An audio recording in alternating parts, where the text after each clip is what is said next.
Comment importer des dépôts? Vous avez la possibilité sur la plateforme d'importer des dossiers de candidature au sein de votre programme. Pour faire cela, c'est très simple, il vous suffit d'aller sur le menu Configuration puis Import de dépôt. C'est ici que vous pourrez visualiser tous les imports qui ont été faits et que vous allez aussi pouvoir télécharger le modèle CSV qui vous permettra d'ajouter tous les dossiers à importer. Donc pour la première étape, je vous conseille de télécharger en cliquant en haut à droite sur Télécharger, le modèle CSV de votre programme qui vous permettra, une fois que vous l'avez téléchargé, de l'ouvrir sur Excel ou Google Sheets, tout dépend de ce que vous utilisez. Et vous allez pouvoir ici renseigner toutes les informations sur les dossiers que vous souhaitez importer. En première ligne, vous retrouvez tous les éléments qui composent votre parcours de candidature, donc toutes les questions de vos formulaires. Et ligne par ligne, vous allez pouvoir renseigner tous les dossiers que vous voulez importer. Donc ici, dans mon exemple, je veux en importer 5. Donc j'ai 5 lignes à renseigner. Il y a des informations qui sont obligatoires pour que l'import puisse fonctionner.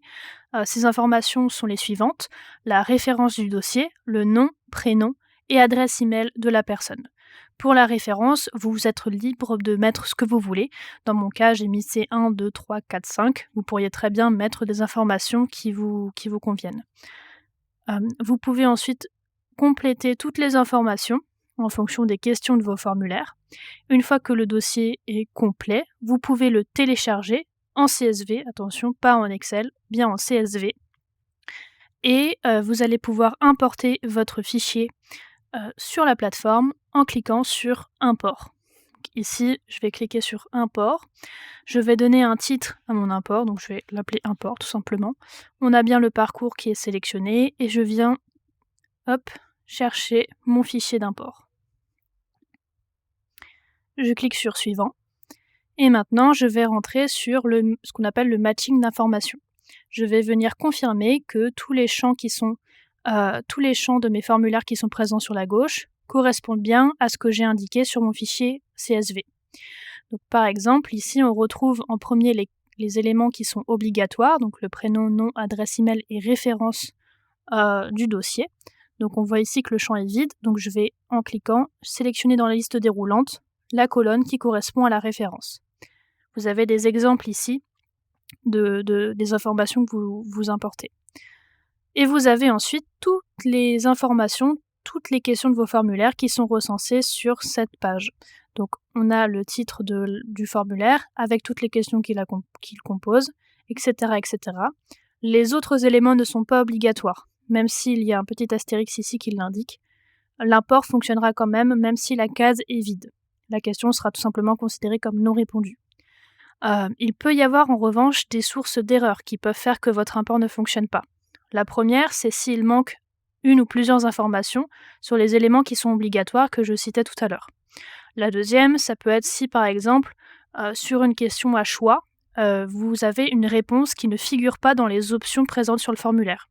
Par exemple, si vous avez une question « Quelle est votre couleur préférée ?» et que sur votre formulaire vous avez indiqué 3 réponses bleu, blanc et rouge, mais que sur votre fichier d'import vous avez indiqué jaune, eh bien la question sera considérée comme erronée et l'import ne fonctionnera pas. La troisième source d'erreur qui peut arriver, c'est si par exemple à une question type fichier, vous avez demandé du format PDF et que sur votre fichier d'import vous avez indiqué un document Word. Ça ne fonctionnera pas non plus. Voilà les 3 grosses raisons pour lesquelles ça ne peut ne pas marcher, donc assurez-vous que tout est bien fidèle à ce que vous avez sur votre formulaire, sur votre programme, avant de faire l'import. Une fois que tout est bon, vous pouvez cliquer sur Suivant, et l'import se lancera. On voit ici qu'il était en attente, donc ça allait très vite puisque je n'avais que 5 lignes, et une fois qu'il est terminé, vous avez la modale qui se met en vert comme ceci. On vous précise que il y a bien les 5 lignes qui ont été importées et que cela s'est terminé au bout de quelques secondes.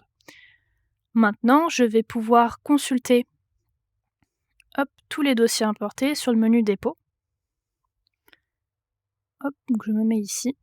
Et là, on retrouve bien donc, les 5 dossiers qu'on vient d'importer, qu'on reconnaît grâce à la référence notamment.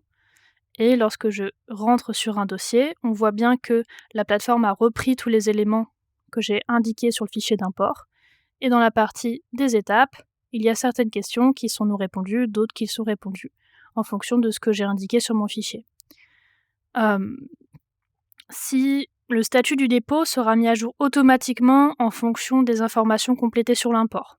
Donc si toutes les informations sur une étape sont complètes, celle-ci sera comptabilisée comme étant la dernière étape complétée. Si le dépôt est complet, son statut passera automatiquement à finaliser en fonction de la configuration de votre parcours.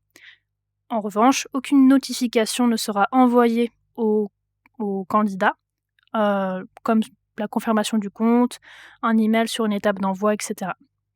N'hésitez pas à utiliser cette fonctionnalité, elle est très pratique si vous voulez importer des dossiers qui proviennent d'anciens programmes ou des candidats qui ne sont pas passés par la plateforme pour déposer leur dossier.